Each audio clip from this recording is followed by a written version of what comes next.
देखिए दोस्तों, अगर आप ये जानना चाहते हैं कि जो प्लांट्स में रिप्रोडक्शन है किस तरीके का होता है, देखिए रिप्रोडक्शन दो तरीके के होते हैं। एक होता है सेक्सुअल रिप्रोडक्शन, एक होता है asexual reproduction. Sexual reproduction plants में किस तरीके से होगा, तो जो उनकी सीड्स होंगी वो सीड्स एक नए पौधे को बनाएंगे, इस तरीके से होगा सेक्सुअल रिप्रोडक्शन। एसेक्सुअल रिप्रोडक्शन के बहुत सारे अलग अलग तरीके होते हैं। तो अगर आप इन तरीकों को सीखने पे आओ और ये देखिए कि प्लांट्स भाई किस तरीके से अपने आप को रिप्रोड्यूस करते हैं, कैसे अगर आप एक आलू को काट के सॉइल के अंदर गाड़ दीजिए तो उसमें से एक आलू का नया पौधा बन जाता है, कैसे अगर आप रोज के प्लांट की एक टहनी को काट के अगर जमीन में लगा देते हैं तो उससे एक नया गुलाब का पौधा निकल आता है। इस तरीके की चीजों को हम लोग यहाँ पर इस चैप्टर में समझने की कोशिश करेंगे फ्रेंड्स। तो ये है आपका चैप्टर नंबर 12 साइंस की किताब का, क्लास 7 का। इसको हम देखेंगे फ्रेंड्स। शुरू करने से बता दूं फ्रेंड्स, पहले बता दूं मेरा नाम हर्षित द्विवेदी है। आगे बढ़ने से पहले आप इस वीडियो को लाइक जरूर कर दीजिए अगर आप मेरे लिए कुछ करना चाहें। आपको बहुत कुछ इस वीडियो में यूजफुल सीखने को मिलेगा। क्लास 7 साइंस का ये चैप्टर है। एनसीईआरटी की अगर आप बुक्स डाउनलोड करना चाहें तो उसका लिंक मैंने नीचे दिया हुआ है। अब रिप्रोडक्शन इन प्लांट्स है। देखिए जो लिविंग ऑर्गेनिजम्स होते हैं वो अपने तरीके के और लिविंग ऑर्गेनिजम्स को पैदा करते हैं। ये एक बेसिक डेफिनेशन है रिप्रोडक्शन की, जिसके बारे में हम लोगों ने क्लास 6 में पढ़ा था। ठीक है, प्लांट्स किस तरीके से रिप्रोड्यूस करते हैं, क्या क्या अलग अलग मोड्स ऑफ रिप्रोडक्शन है प्लांट्स में, ये यहां पे हम लोग देखेंगे। हमने क्लास 6 में फ्लावरिंग प्लांट को समझा था, फ्लावर्स के अलग अलग हिस्से को समझा था, स्टेमन, पिस्टल्स, ओवरी, हर चीज देखी थी, एंथर। प्लांट्स में एक एक प्लांट के एक फ्लावर के भी हमने अलग अलग टुकड़े करके उसके सारे पार्ट्स को समझा था। तो प्लांट्स के पार्ट को भी समझा था और फ्लावर्स के पार्ट को भी समझा था। प्लांट्स में मैंने आपको बताया था भाई, वेस्कुलर प्लांट्स जो होते हैं उनमें भैया जड़ें होती हैं, उनके स्टेम्स होते हैं, उनकी लीव्स होती हैं। तो ये जो जड़ें, आपकी जो स्टेम है, जो लीव्स है, इसको आप प्लांट्स के वेजिटेटिव पार्ट्स बोलते हो। और जब इनमें ग्रोथ होती है तो कुछ समय के बाद इसमें से फ्लावर्स निकलते हैं, कुछ समय के बाद इनमें से फल निकलते हैं। जैसे कि फ्रेंड्स आपने मैंगो ट्रीज को देखा होगा, तो जब स्प्रिंग का सीजन आता है तो मैंगो ट्रीज से बहुत सारे फ्लावर्स निकलने शुरू हो जाते हैं और ये फ्लावर्स धीरे धीरे धीरे धीरे बाद में डेवलप होकर मैंगोज में बदल जाते हैं और इन मैंगो को हम गर्मियों में खाते हैं। जब आप मैंगो को खाओगे, किसी भी मैंगो को उसके अंदर से गुठली निकलेगी, उस गुठली को आप फेंक दोगे। उस गुठली से आप नए प्लांट्स बना सकते हो उसको जर्मिनेट करके। तो यहां पे आपने क्या देखा इस प्लांट में कि फंक्शन ऑफ फ्लावर क्या हुआ। फ्लावर एक्चुअली में जो प्लांट्स में रिप्रोडक्शन होता है ना, उसका एक आउटपुट था। यानी फ्लावर आप समझ सकते हो कि उस प्लांट ने रिप्रोडक्शन के प्रोसेस के थ्रू अपना एक ऑफस्प्रिंग बनाया और वो एक्चुअली में फ्लावर था। और मैंगो की ट्री में वो फ्लावर बाद में एक फ्रूट में बदल गया जिसको हम लोग नॉर्मली खाते हैं। तो आप कह सकते हो कि flowers are basically the reproductive parts of a particular plant और ट्री। अब देखिए, प्लांट्स में बहुत अलग अलग तरीके होते हैं अपने ऑफस्प्रिंग को पैदा करने के। तो जैसा कि मैंने बताया कि दो तरीके के मोड्स ऑफ रिप्रोडक्शन है प्लांट्स में जिससे वो अपने ऑफस्प्रिंग्स को पैदा कर सकते हैं। एक है एसेक्सुअल रिप्रोडक्शन, एक है सेक्सुअल रिप्रोडक्शन। एसेक्सुअल रिप्रोडक्शन में क्या होता है फ्रेंड्स कि प्लांट्स अपने नए प्लांट्स को पैदा कर सकते हैं सीड्स के बिना मदद के, बिना सीड्स के। वहीं पे सेक्सुअल रिप्रोडक्शन में क्या होगा कि भाई नए प्लांट्स हमको सीड से मिलेंगे। अब देखिए, सीड से उगने वाले प्लांट्स हमको आसपास बहुत नजर आते हैं। फॉर एग्जाम्पल मैंगो की मैंने अभी बात की, सीड से उगेगा। ऑरेंजेस देख लीजिए, सीड से उगेगा। आप बताइए और ऐसे कौन कौन से प्लांट्स हैं जो आपको सीड से उगते नजर आते हैं। वहीं पे पहेली ने बोला कि भाई उसने कुछ प्लांट्स की सीड नहीं देखी, जैसे गन्ने के खेत के में उसने गन्ने के सीड्स नहीं देखे।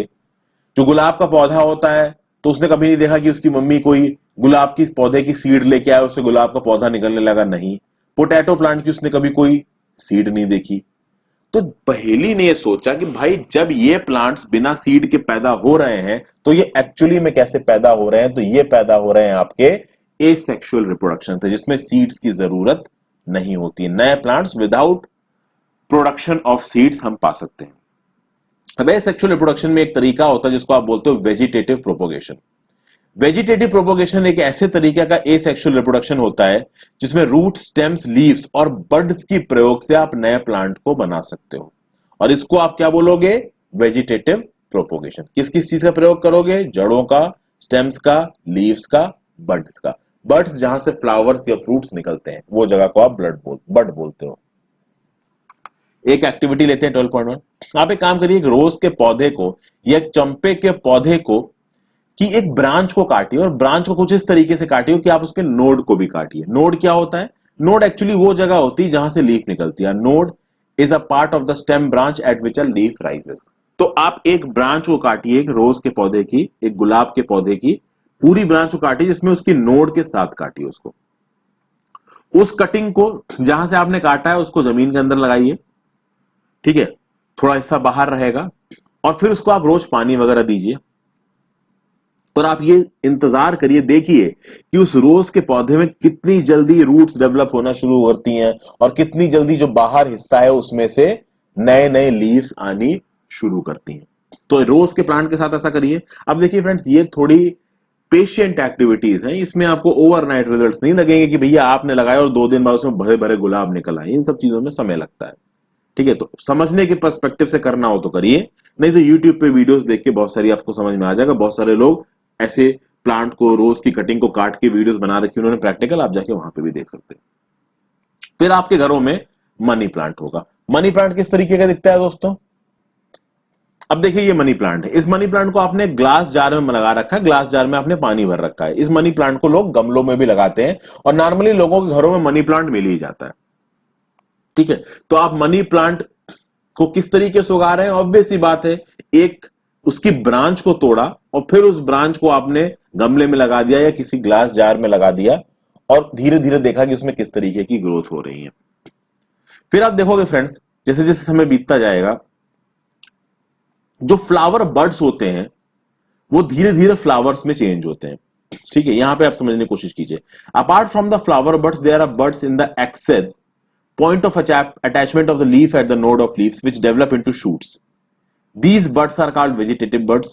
A bud consists of a short stem around which immature overlapping leaves are present. Vegetative buds can also give rise to new plants. Figure 12.2 भी देख लेते हैं इसके लिए। यहां पे फिगर 12.2 दिख रहा है।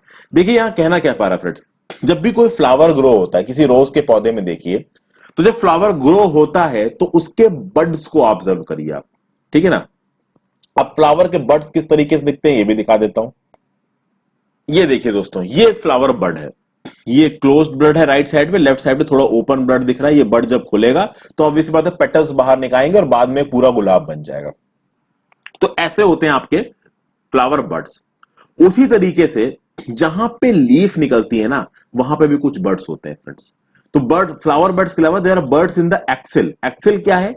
वो पॉइंट ऑफ अटैचमेंट जहां पे लीफ एक नोड से निकलती है, ठीक है ना। तो आप ये देखोगे फ्रेंड्स कि फ्लावर बर्ड्स फ्लावर में बदलते हैं। उसी तरीके से ये जो एक्सेल वाले बर्ड्स होते हैं जहां से लीव्स निकलती हैं, ये भी कभी कभी शूट्स में बदल जाते हैं फ्रेंड्स। तो एक्चुअली ये जो नोड होते हैं, चूंकि मैंने आपको बताया कि जब भी आप एसेक्सुअल रिप्रोडक्शन कर रहे हैं तो आप एक ब्रांच को एक नोड के साथ काट रहे हैं, तो आप देखोगे कि धीरे धीरे इन नोड्स के साथ शूट्स निकलने लगेंगे, ठीक है। एक प्लांट अपना अलग ही तरीके का बनने लगेगा। तो ये जो बड्स होते हैं ना, बेसिकली जहां से लीव्स निकलती हैं, these buds are called vegetative buds. A bud consist of a short stem around which immature overlapping leaves are present. Vegetative buds can also give rise to new plants. ठीक है, यहां पे देखिए बड in the Excel, ये रहा node, ऊपर जाके आपको लीव्स मिलेंगी। ये छोटी सी जगह जो आपको दिख रही है ये actually bud in the axil है, ठीक है ना। यहां पे एक छोटी छोटी छोटी सी लीव्स बन रही हैं आपको। तो एक मिनिएचर फॉर्म है, यहां पे क्या लिखा हुआ देखिए, These buds are called vegetative buds. A bud consists of a short stem, या एक छोटी सी स्टेम होती है जिसके चारों तरफ छोटी छोटी छोटी छोटी पत्तियां निकली हुई होती हैं। और ये जो वेजिटेटिव बर्ड्स होते हैं ना, ये अपने आप में बड़े प्लांट्स बना सकते हैं। यानी कि ये जो छोटा सा बड है, इसको आप देखिए, आपने सिर्फ एक प्लांट की टहनी काटी है, ऊपर आपने नोड काट रखा है, नोड्स के ऊपर जाके इस बड के पास बहुत सारी लीव्स बनी हुई हैं और एक छोटा सा वेजिटेटिव प्रोपोगेशन है। ये पूरी की पूरी स्टेम में बाद में अपने आप को कन्वर्ट कर सकता है अगर आप इस कटिंग को सॉइल में लगा दें। कुल मिला के यहां पे ये कहने की कोशिश की जा रही है, ठीक है। अब एक और एक्टिविटी देखते हैं, एक्टिविटी 12.2। आप एक फ्रेश पोटैटो लीजिए, एक ताजा आलू लीजिए। आलू को जब आप एक मैग्नीफाइंग ग्लास से देखेंगे तो उसके ऊपर बहुत से धब्बे, निशान, लंबी लंबी सी लाइनें पड़ी होती हैं, इनको स्कार्स बोलते हैं। इसमें भी आपको बहुत सारे बट्स दिख जाएंगे और इन स्कार्स को आईज भी कहा जाता है। अब देखिए यहां पे तो भाई ज्यादा आगे जाने से पहले आप यहीं देख लो, ये जो छोटे छोटे आप ये देख रहे हो ना फ्रेंड्स, व्हाइट व्हाइट रंग के निकल रहे हैं, ये एक्चुअली में आई है। ठीक है, अब ये आई का कंसेप्ट क्या है? नॉर्मली आप जब इस तरीके से आलू में जो व्हाइट व्हाइट हिस्से यहां पे निकल रहे हैं, अगर ये आलू से नहीं निकलेंगे तो लीव्स कभी कभी तो दिखती, ये जो आईज होती हैं इस पोटैटो की, वो कभी कभी तो दिखती हैं और कभी कभी नहीं दिखती हैं।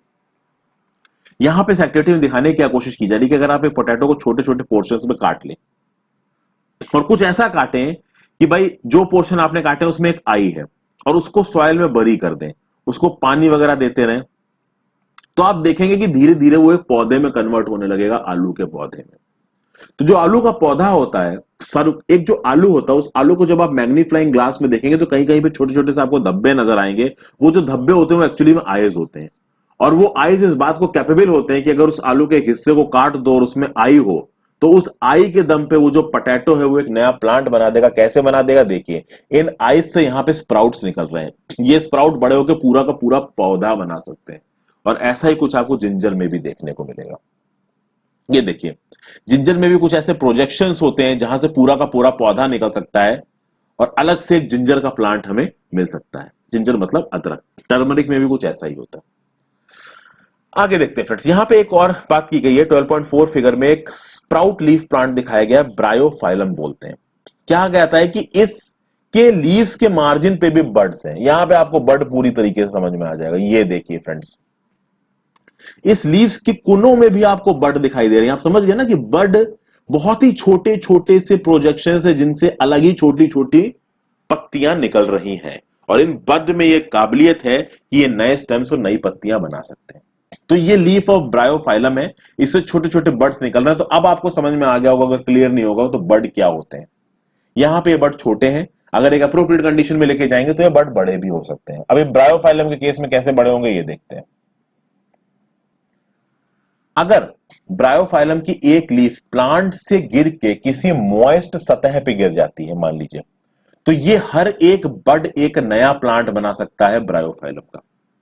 ठीक है, उसी तरीके से कुछ प्लांट्स की जो जड़ें होती हैं वो नए प्लांट्स बना सकती हैं। जैसे कि आपको शकरकंद के बारे में सुना होगा, स्वीट पोटैटो।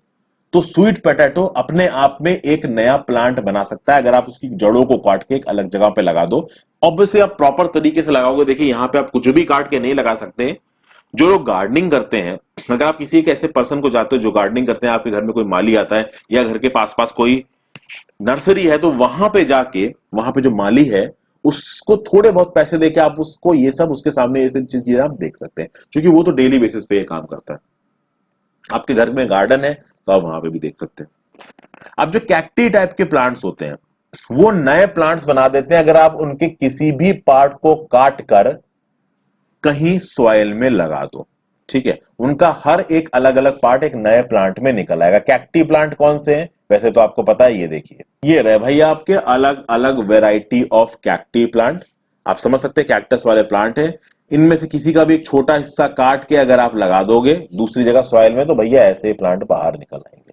ठीक है, अब देखिए फ्रेंड्स, बूझो यहां जानना चाहता है कि क्या कोई एडवांटेज है वेजिटेटिव प्रोपोगेशन का। देखिए, वेजिटेटिव प्रोपोगेशन का एडवांटेज ये है कि इसके थ्रू जो प्लांट्स ग्रो करते हैं वो बहुत कम समय में ग्रो कर जाते हैं, बहुत ही कम समय में उनमें फ्लावर्स और फ्रूट्स निकल आते हैं।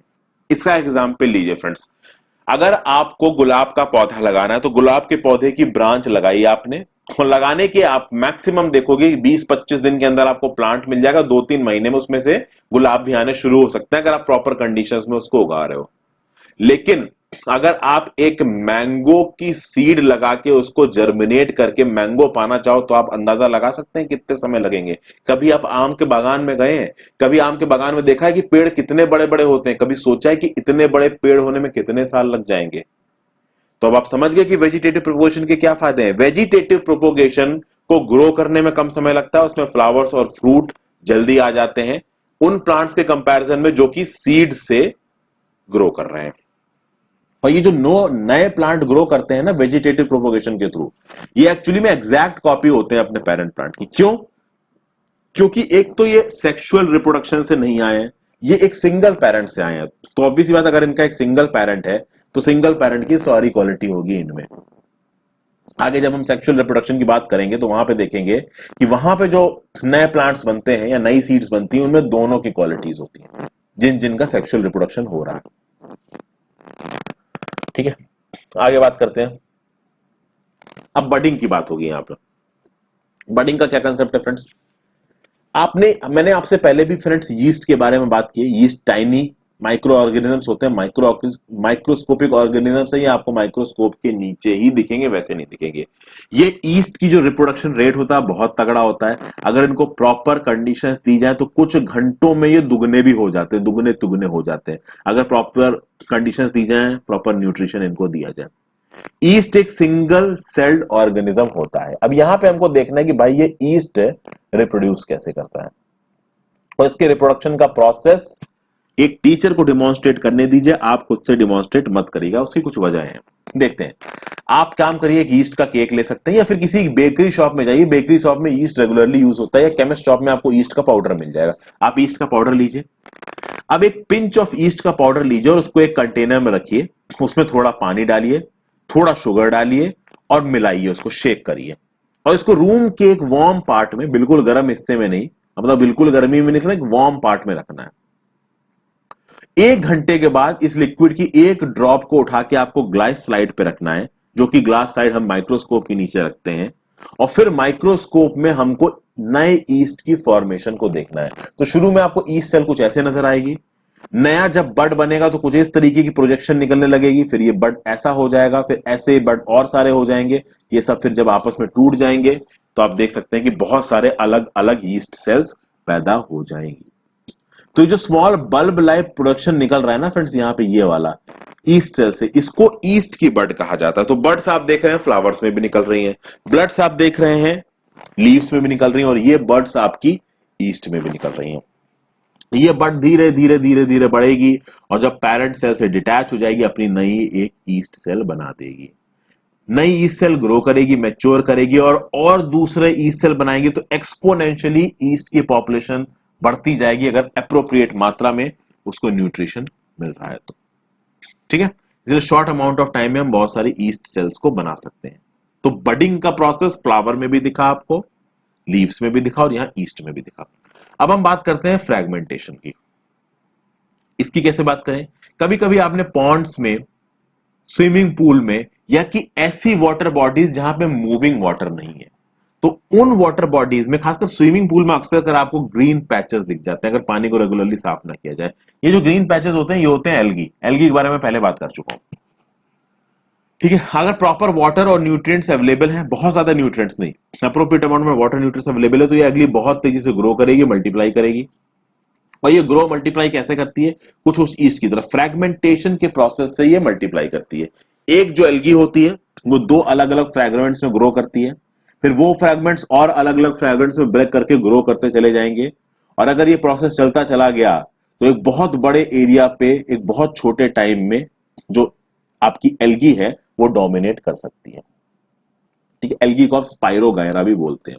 तो ये बड़ी सी एल्गी 2 में टूटेगी, फिर ये 2 में टूटेगी और ग्रो करती चली जाएगी। तो फ्रैगमेंटेशन के प्रोसेस से आप कह सकते हैं कि यहां पे जो एल्गी है वो ग्रो करती है, रिप्रोड्यूस करती है, अपने आप को बढ़ाती है। ठीक है, ईस्ट में एक बड डेवलप हो रहा था, ईस्ट बीच से नहीं टूट रहा था, फ्रैगमेंटेशन नहीं हो रहा था ईस्ट में बडिंग हो रही थी।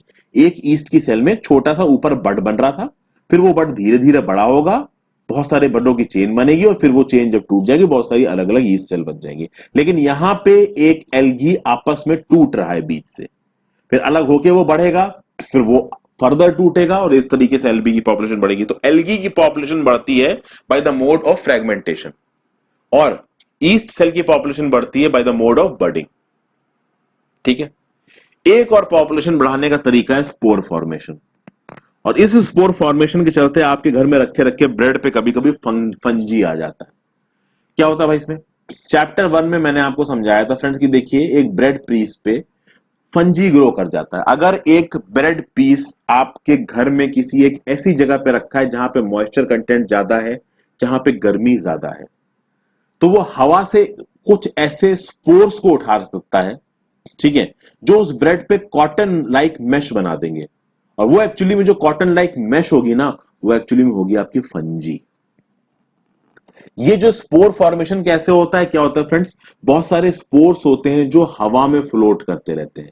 दे are regularly floating in the air. ज्यादातर इस तरीके के जो स्पोर्स हैं वो आपको आउटडोर एयर में मिलेंगे। अगर इस तरीके से स्पोर्स जो कि आपके अगर इस तरीके के स्पोर्स जो कि हवा में तैर रहे हैं, अगर आपको ये घर के अंदर मिल गए, आपके इंडोर में आ गए, तो ये इंडोर पॉल्यूशन करके घर के अंदर रहने वाले लोगों की हेल्थ को भी बिगाड़ सकते हैं। तो आप देखते हैं ना कि ये जो ब्रेड रखे रखे आपकी फंगी पकड़ लेती है, उसके ऊपर मैश सा बनने लगता है। अगर वो घर के किसी गर्म हिस्से में रखी हुई है और ह्यूमिडिटी भी ज्यादा है और गर्म है, तो मतलब मॉइस्चर कंटेंट ज्यादा है और गर्म है, तो उसके ऊपर फंजी आ जाएगा। क्यों? क्योंकि वो हवा से स्पोर फॉर्मेशन करके वहां पे फंजी बना देती है।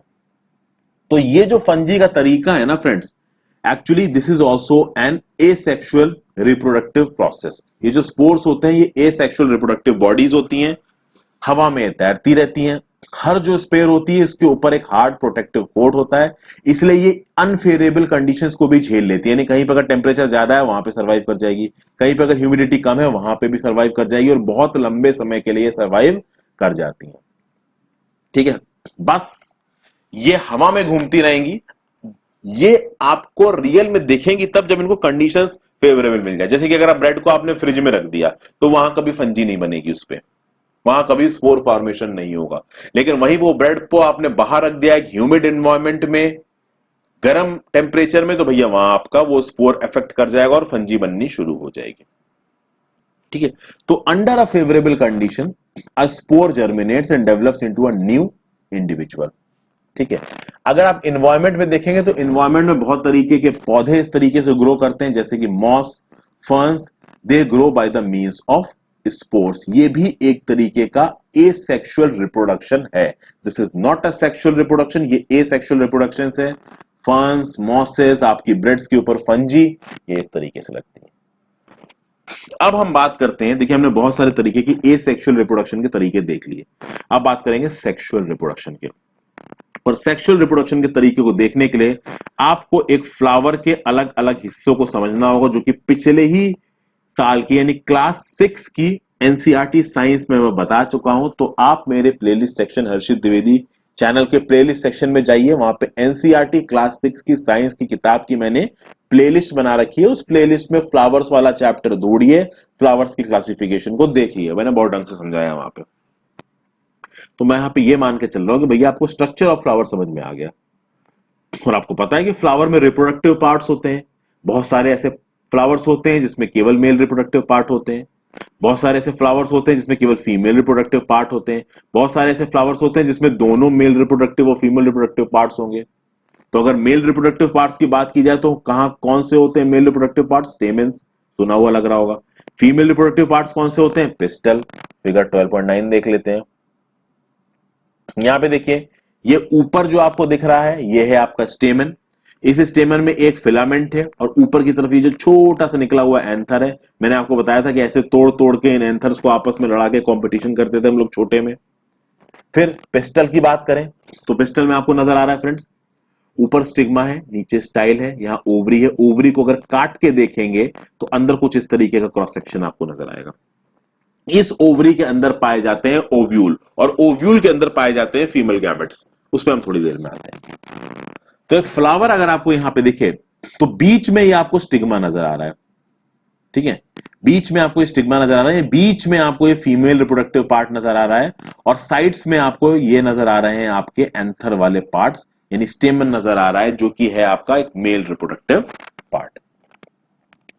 तो मेल रिप्रोडक्टिव और फीमेल रिप्रोडक्टिव पार्ट आपको समझना पड़ेगा अगर आपको इस चीज को समझना है तो। अब आगे चलते हैं फ्रेंड्स। अब आप एक मस्टर्ड का पौधा ले लो, फ्लावर ले लो, चाहे चाइना रोज का फ्लावर ले लो, चाहे पेट्यूनिया का फ्लावर ले लो, और उसके रिप्रोडक्टिव पार्ट्स को अलग अलग करके देखो।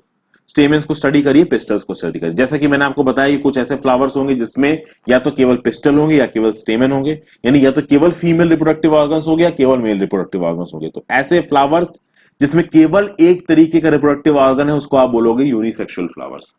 वो फ्लावर्स जिसमें दोनों है, मेल रिप्रोडक्टिव पार्ट भी है यानी स्टेमन भी है, फीमेल रिप्रोडक्टिव पार्ट भी है जो यानी पिस्टल भी है, तो उसको आप बोलोगे बाइसेक्सुअल फ्लावर्स।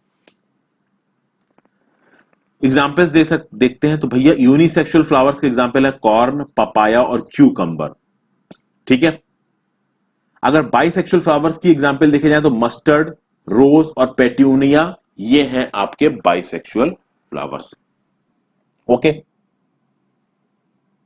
देखिए उसके आगे ये जो मेल और फीमेल यूनिसेक्सुअल फ्लावर्स होते हैं ना, ये भाई आपके एक ही प्लांट में भी हो सकते हैं या अलग अलग प्लांट में भी हो सकते हैं। यानी कि देखिए यूनिसेक्सुअल फ्लावर यानी एक ही प्लांट में एक फ्लावर ऐसा होगा जिसमें केवल मेल रिप्रोडक्टिव प्लांट्स होंगे और उसी प्लांट में दूसरा फ्लावर ऐसा होगा जिसमें केवल फीमेल रिप्रोडक्टिव प्लांट्स होंगे। तो इस तरीके का भी कॉम्बिनेशन आपको बहुत से प्लांट्स में नजर आएगा। ठीक है ना। उसके बाद यहां पे अब आपको देखिए मेल गैमेट्स और फीमेल गैमेट्स, जैसे इंसान में स्पर्म्स होते हैं उसी तरीके से यहां पे मेल गैमेट्स होंगे। तो जो एंथर है ना, स्टेमन आपने देखा, स्टेमन में आपको नीचे फिलामेंट नजर आया, ऊपर एंथर नजर आया। उस एंथर में होते हैं पॉलन ग्रेन्स और ये पॉलन ग्रेन्स प्रोड्यूस करते हैं मेल गैमेट्स। ये मेल गैमेट्स रिप्रोडक्शन के लिए बहुत इंपॉर्टेंट है प्लांट्स में। वहीं पे जो पिस्टल है, उस जो फीमेल रिप्रोडक्टिव प्लांट उसमें सबसे ऊपर था स्टिग्मा, स्टिग्मा फिर नीचे स्टाइल बीच में और फिर नीचे ओवरी। ओवरी के अंदर ओव्यूल्स थे। ठीक है। और इस ओव्यूल के अंदर बनता है अंडा, फीमेल अंडा जिसको आप फीमेल गैमेट बोलते हैं। और सेक्सुअल रिप्रोडक्शन के लिए मेल गैमेट्स का मिलना जो कि आपके पॉलन ग्रेन्स के अंदर मिलेंगे जो कि एंथर में है, और फीमेल गैमेट्स का मिलना जो कि आपके पिस्टल के अंदर, ओवरी के अंदर ओव्यूल्स में मिलेगा। इन दोनों का मिलके एक जाइगोट का बनाना जरूरी है अगर आपको सेक्सुअल रिप्रोडक्शन करना है प्लांट्स में। अब सवाल यहां पे ये आता है कि भैया आपका स्टेमन अलग है, पिस्टल अलग है, एंथर कहीं पे है और आपका ओव्यूल कहीं पे है, ओवरी कहीं पे है। तो भाई जो मेल गैमेट है जो कि पॉलन ग्रेन से आ रहा है वो फीमेल गैमेट ओव्यूल के पास पहुंचेगा कैसे? तो ये चीज होती है पॉलिनेशन। पॉलिनेशन एक ऐसा वर्ड है जो कि आप छोटे से सुन रहे होंगे। अगर तो आप 7th क्लास में तो यहां पे पॉलिनेशन को ध्यान से समझिएगा। अगर आप कॉम्पिटिटिव एग्जाम्स की तैयारी कर रहे हैं और फिर इस चैप्टर को समझ रहे हैं तो आपने अब तक इसको एक न एक बार जरूर पढ़ा होगा। एक बार और ढंग से देख लीजिए, चीजें कंसेप्ट क्लियर हो जाएंगे। तो पॉलिनेशन में क्या होता है कि देखिए जो पॉलन ग्रेन्स होते हैं उनके ऊपर बहुत टफ प्रोटेक्टिव कोट होती है जिससे वो सूखते नहीं है। अब ये जो पॉलन ग्रेन्स हैं बहुत हल्के होते हैं, तो ये इतने हल्के होते हैं कि विंड और वाटर इनको कैरी कर सकता है। ठीक है। तो पॉलन ग्रेन्स आर वेरी, आप कह सकते हो लाइट, और ये विंड और वाटर के थ्रू कैरी हो सकते हैं। कभी कभी ये कैरी होके उसी प्लांट के फीमेल रिप्रोडक्टिव ऑर्गन में चले जाएंगे, कभी कभी ये कैरी होके किसी दूसरे प्लांट के फीमेल रिप्रोडक्टिव ऑर्गन में चले जाएंगे। जैसे यहां पे देखिए फ्रेंड्स, मान लीजिए कि सेल्फ पॉलिनेशन और क्रॉस पॉलिनेशन, इन दो का फर्क समझना है आपको। मान लीजिए एक प्लांट है और उस एक प्लांट में बहुत सारे फ्लावर्स रहे होंगे। अब किसी एक फ्लावर में मेल रिप्रोडक्टिव ऑर्गन भी है और फीमेल रिप्रोडक्टिव ऑर्गन भी है। तो मान लीजिए ये रहा एंथर, मेल रिप्रोडक्टिव ऑर्गन। इस एंथर से पॉलन उड़ा और ये एंथर जिस फ्लावर में है उसी फ्लावर के एक फीमेल रिप्रोडक्टिव ऑर्गन के स्टिग्मा में जाके ये पॉलन गिरा। तो ये क्या हो गया? ये हो गया सेल्फ पॉलिनेशन।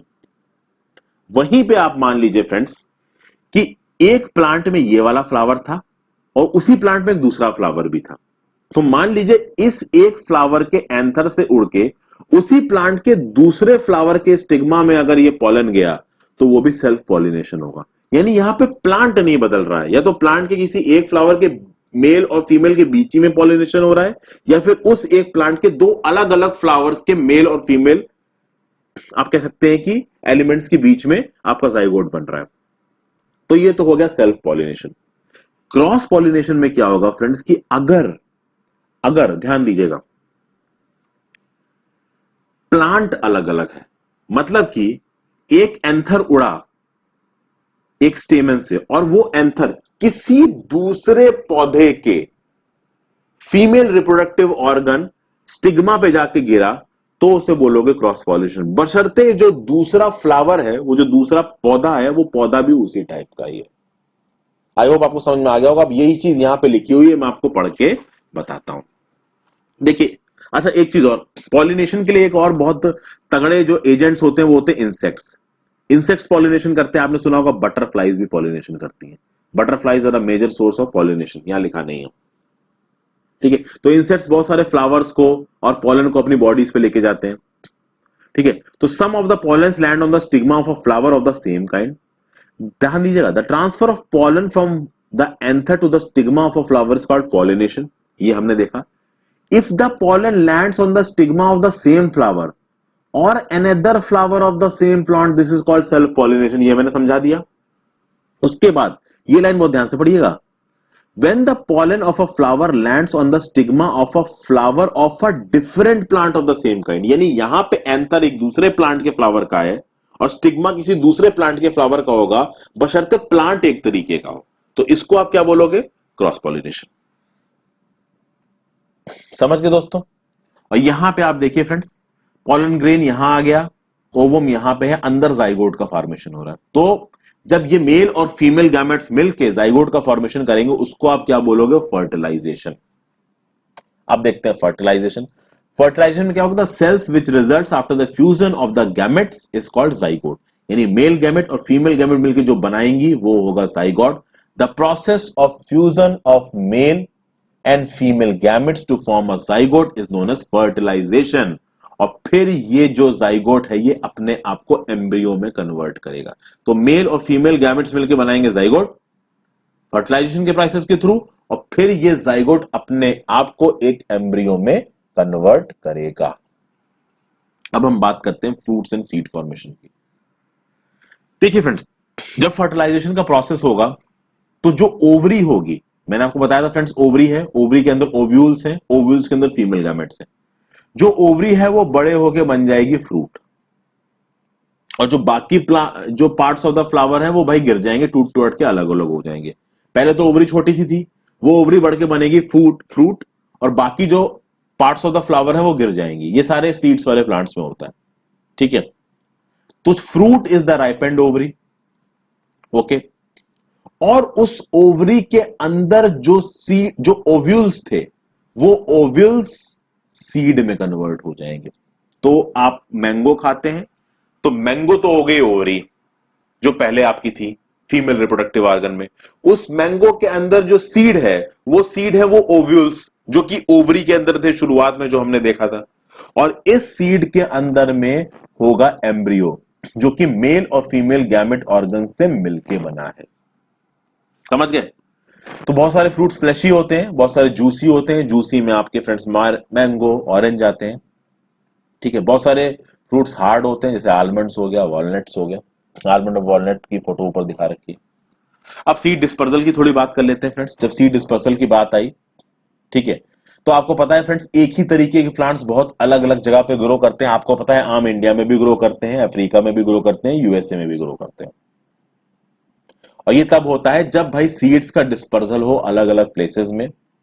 कभी कभी अगर आप एक घने फॉरेस्ट से, या बिल्कुल आप कह सकते हैं ना कि एक ऐसे प्लांटेशन के थ्रू निकले जहां पे बहुत पास पास में पौधे हों, तो जब आप निकलोगे तो आप देखोगे कि बहुत सारे प्लांट्स के रिमेन्स आपके बॉडी से चिपके हुए होंगे। तो उसमें कुछ सीड्स भी होंगे, कुछ पत्तियां होंगी जो आपकी बॉडी से चिपक जाएंगे, कुछ छोटे छोटे फ्रूट्स होंगे जो अभी डेवलप नहीं हुए हैं जो आपकी बॉडी से चिपक जाएंगे।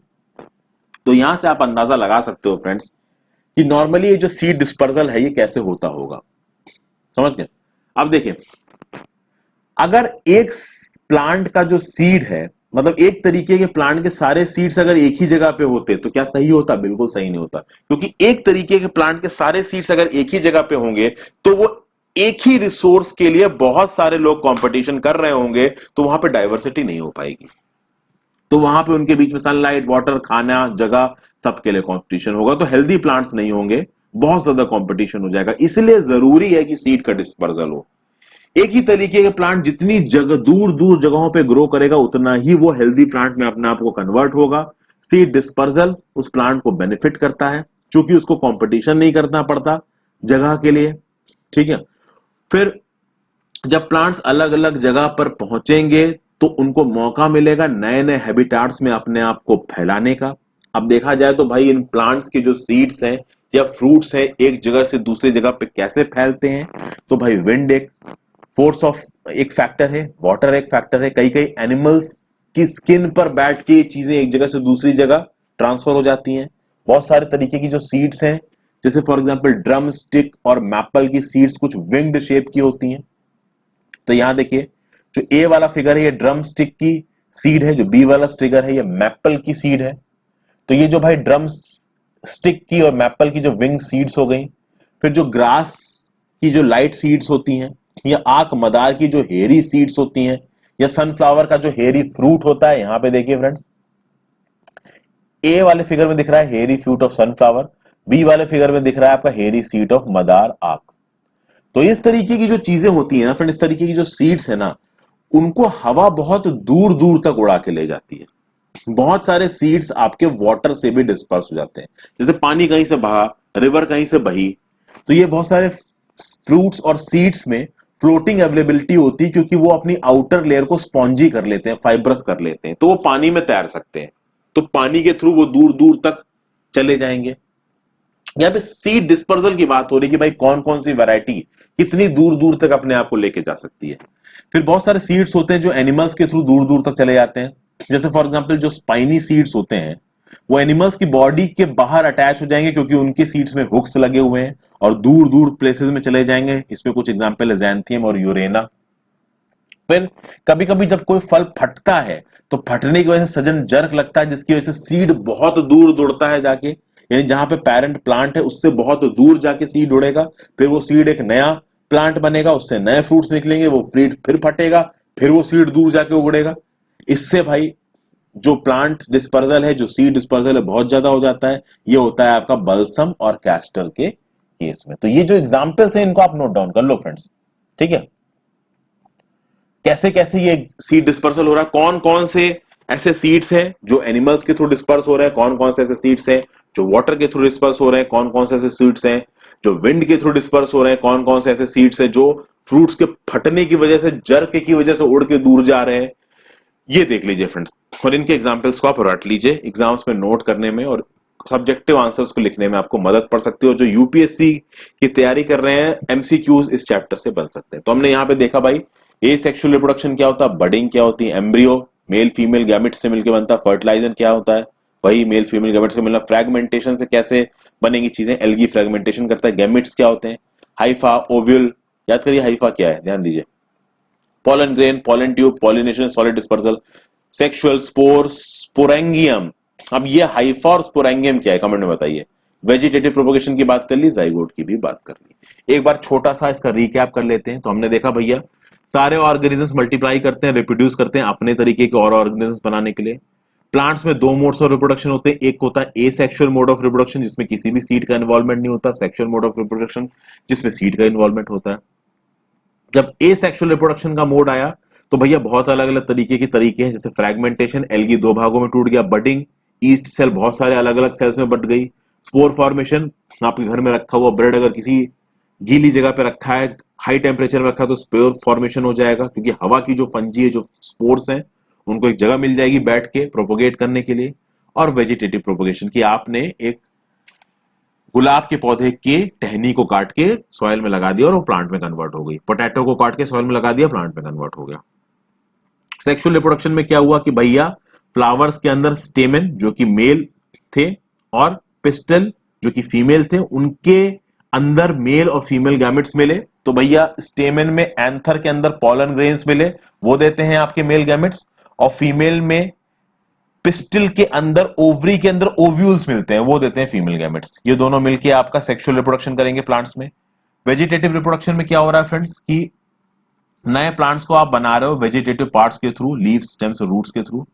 फ्लावर एक प्लांट का रिप्रोडक्टिव पार्ट है। फिर फ्लावर यूनिसेक्सुअल भी हो सकता है, यानी हो सकता है कि उसमें केवल मेल रिप्रोडक्टिव पार्ट हो, या उसमें केवल फीमेल रिप्रोडक्टिव पार्ट हो, या उसमें मेल और फीमेल दोनों रिप्रोडक्टिव पार्ट्स हो। बाइसेक्सुअल फ्लावर क्या होता है कि भैया उसमें मेल और फीमेल दोनों तरीके के रिप्रोडक्टिव पार्ट्स हैं। मेल गैमेट्स पॉलन ग्रेन्स के अंदर मिलते हैं, फीमेल गैमेट्स ओव्यूल के अंदर मिलते हैं। पॉलिनेशन का प्रोसेस क्या है कि भाई pollen grains from the anther of the stamen या फिर from the anther of one flower to the stigma of the same of another flower. तो भाई यहां पे क्रॉस पॉलिनेशन की भी बात हमने करी थी। ठीक है, यहां पे देखिए